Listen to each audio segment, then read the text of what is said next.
Still quite a lot of ice about, quite cold. So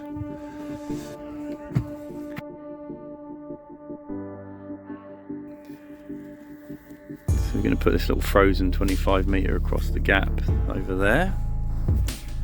Block that off and do that later.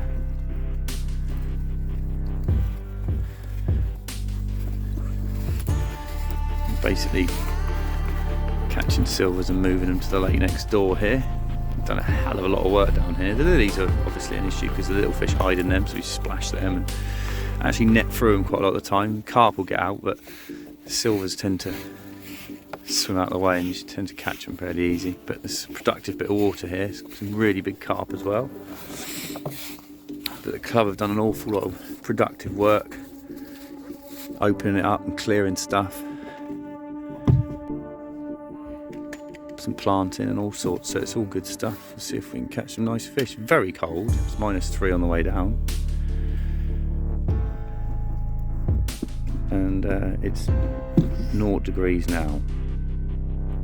So 300 metres out, block the channel, 100 metres this side of the pads, splash the pads, 100 metres the other side, very rocky over one side, and then we're going to pull 100 metres in there, 100 metres in here, 100 metres in the other side of the channel, get as many silvers out as we can, hopefully show you a few lovely big fish. I put some in here a good few years ago now, which are up to 30 odd pounds. Hopefully show you some of them.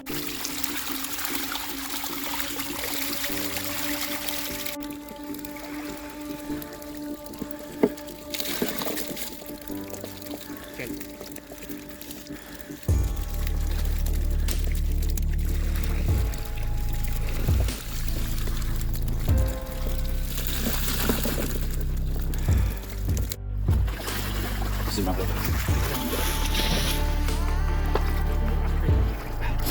This is the shallowest part of the lake, coldest day of the year. We've got some of the biggest fish in the lake. Mint condition. I like these. Some people don't like them, I think they're amazing. Absolutely mint condition. Beautiful, beautiful fish. Goldfin. Basically, these fish are sat underneath in not a lot of water at all. And there's some of the biggest fish, certainly. Well, some of the biggest fish anyway, really.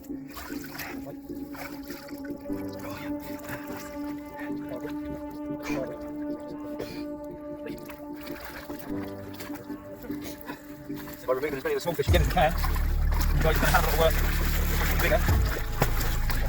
And stuff like this. Benefits every year. It's quite decent fish. Ah. That's fish. Do love colour.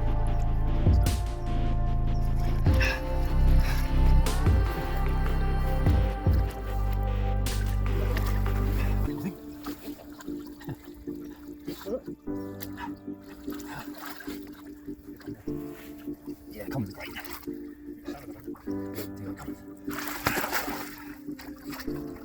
Lovely.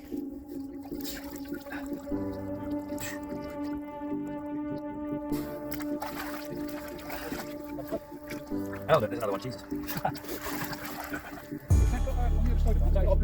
Yeah. Oh, yeah, it is. That's the one.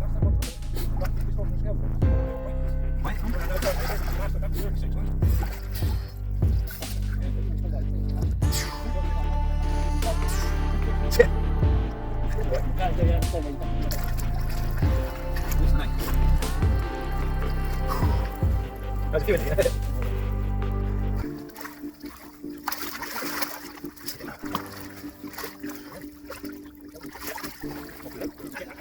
Yeah.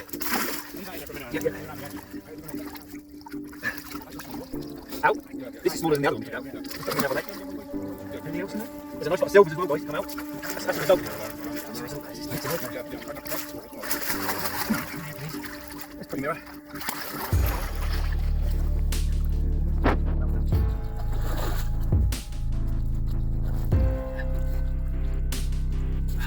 How many big commons? 4 real big commons, was it? Yeah. No, it's that grass is coming out. There's 3 more commons in there. Oh, 4, well, that one's big.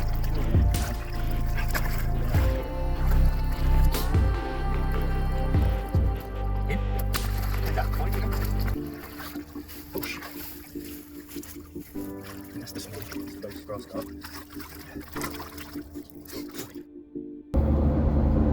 good morning's work. We obviously got up really early this morning and got on site at just after 7:30. Wouldn't warm up really. It was between -3 and 0 degrees on the way down around Cheddar, and it's a lake we've done before, but the club have done an awful lot of work in the last year.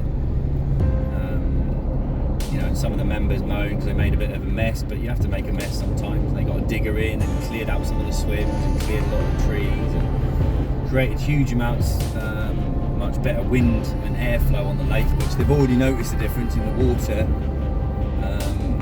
And it has made it easier for us to net, to be fair. So today we moved at least getting on 400 pounds weight of silverfish out of the specimen lake into the match lake. It's literally meters away, so we moved those into the match lake. We also moved a few smaller carp and caught some really impressive fish, so they're going to have the benefits of that for years to come now. It means, and it makes the lake look bigger as well. Both the specimen lake has got a little cut through and like a little what they call a stock pond, but the fish can get easily just travel through a little culvert, but we always catch quite a few in there, and we caught more big carp in there under the trees in 2 foot of water today. It's definitely the coldest morning of the year, and still loads of big carp are tucked under some trees in a couple of foot of water. So it just goes to show you that a lot of people still got it in their heads that when you go fishing, as soon as it gets cold, they're all looking for 10 foot plus of water, or the deepest parts in any lake, and fishing open water. Or even when I fish in France a lot, we're still catching fish. I remember going out with a mate of mine and catching fish New Year's Day, not that long ago, and I was catching more fish in very shallow water even in the winter. They'll always react to sunlight and wind and stuff like that, but yeah, it's good. Some of the fish in there are packing on weight. Gordon showed me a picture of a fish I stocked at £19 quite a few years ago. Now it's gone up to 30 something, I can't remember, but they're all looking good. So that just shows it's not all about stocking more fish. They've got a fairly sensible stocking plan in there. They just put the odd one in here and there.